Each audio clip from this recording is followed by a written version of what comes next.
যেতে পারি, তাহলে ভারতবর্ষে বাবরি মসজিদের যে হাল হয়েছে, বহু মসজিদ, বহু মাদ্রাসা, বহু ঈদগাহ, বহু কবরস্থানের ওই হাল হবে।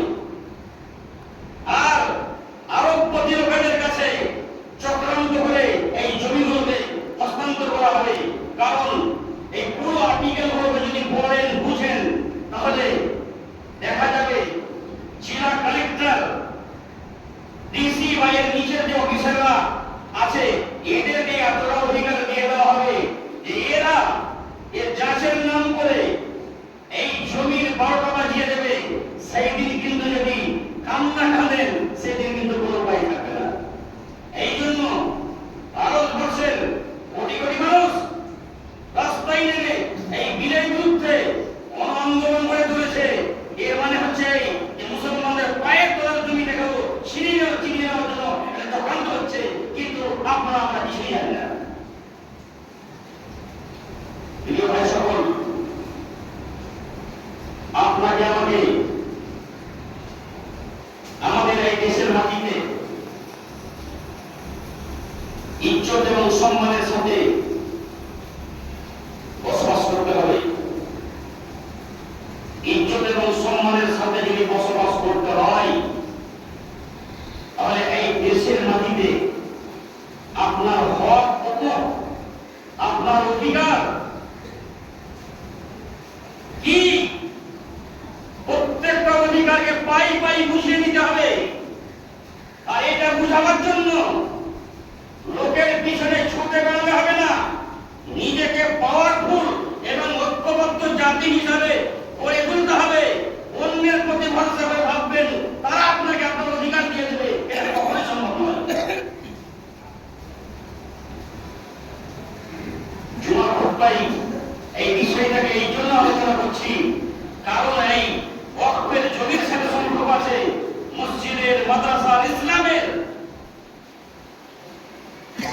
যদি এই অবৈধ বিলগুলো যদি বাস্তবায়িত হয়ে যায়, তাহলে আপনার যে ধর্মীয় স্বাধীনতা, আপনার সংবিধান যে আপনাকে দিয়েছে, সেটিও খর্ব হবে।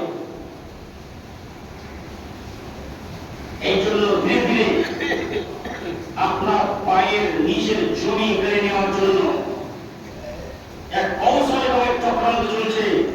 এই মুহূর্তে যে যেখানে মানুষ আছেন, যে সমস্ত লিল্লাহি জমিগুলো আছে, সেই জমিগুলোকে সংরক্ষিত করতে হবে। তাকে হেফাজতের জন্য নিজেদের স্তরে বন্দোবস্ত করতে হবে। এর ডকুমেন্ট, এর কাগজ কলম যা আছে, একে সুন্দরভাবে একে ঠিক করাতে হবে। নাহলে আজ যা স্থিতি আছে, আগামী দিনে স্থিতি আরো খারাপ হবে। তাই আপনাদের এবং আমাদের ইমানি দায়িত্ব হচ্ছে এই দ্বীনি সম্পদের, এই ইসলামিক প্রপার্টির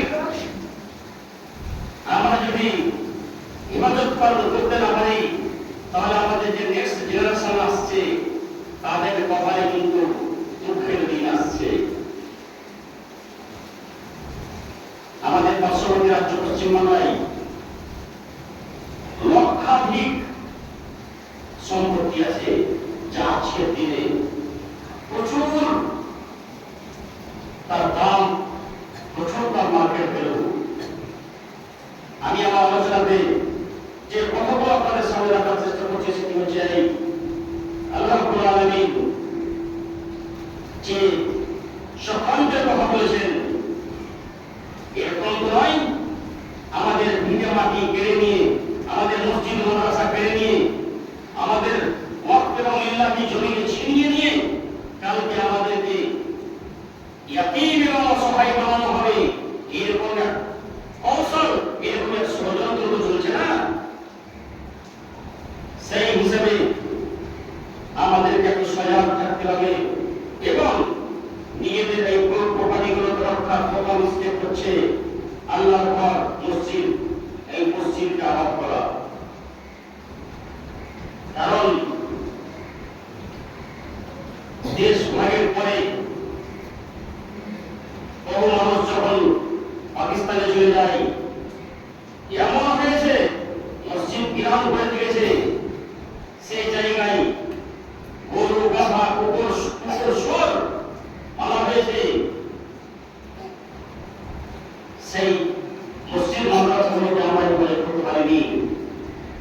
এই জন্য যখন আইন তৈরি হয়ে যাবে, একে অপব্যবহার করার মতো সুযোগ থাকবে, সেই দিন কিন্তু রক্তের কান্না কান্দেও উপায় থাকবে না। প্রিয় মুসলিম ভাই সকল, তাই আমি আমার এই সংক্ষিপ্ত আলোচনায়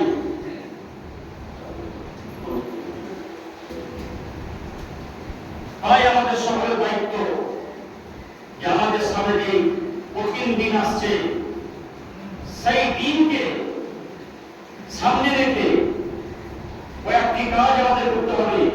নাম্বার 1, যারা আমরা বিভিন্ন রকমের পাপের কাজে অসামাজিক কাজে জড়িয়ে আছি, সেই সব পাপের কাজ থেকে তওবা ইস্তিগফার করে আমাদেরকে দ্বীনের দিকে ফিরে আসতে হবে। নাম্বার 2,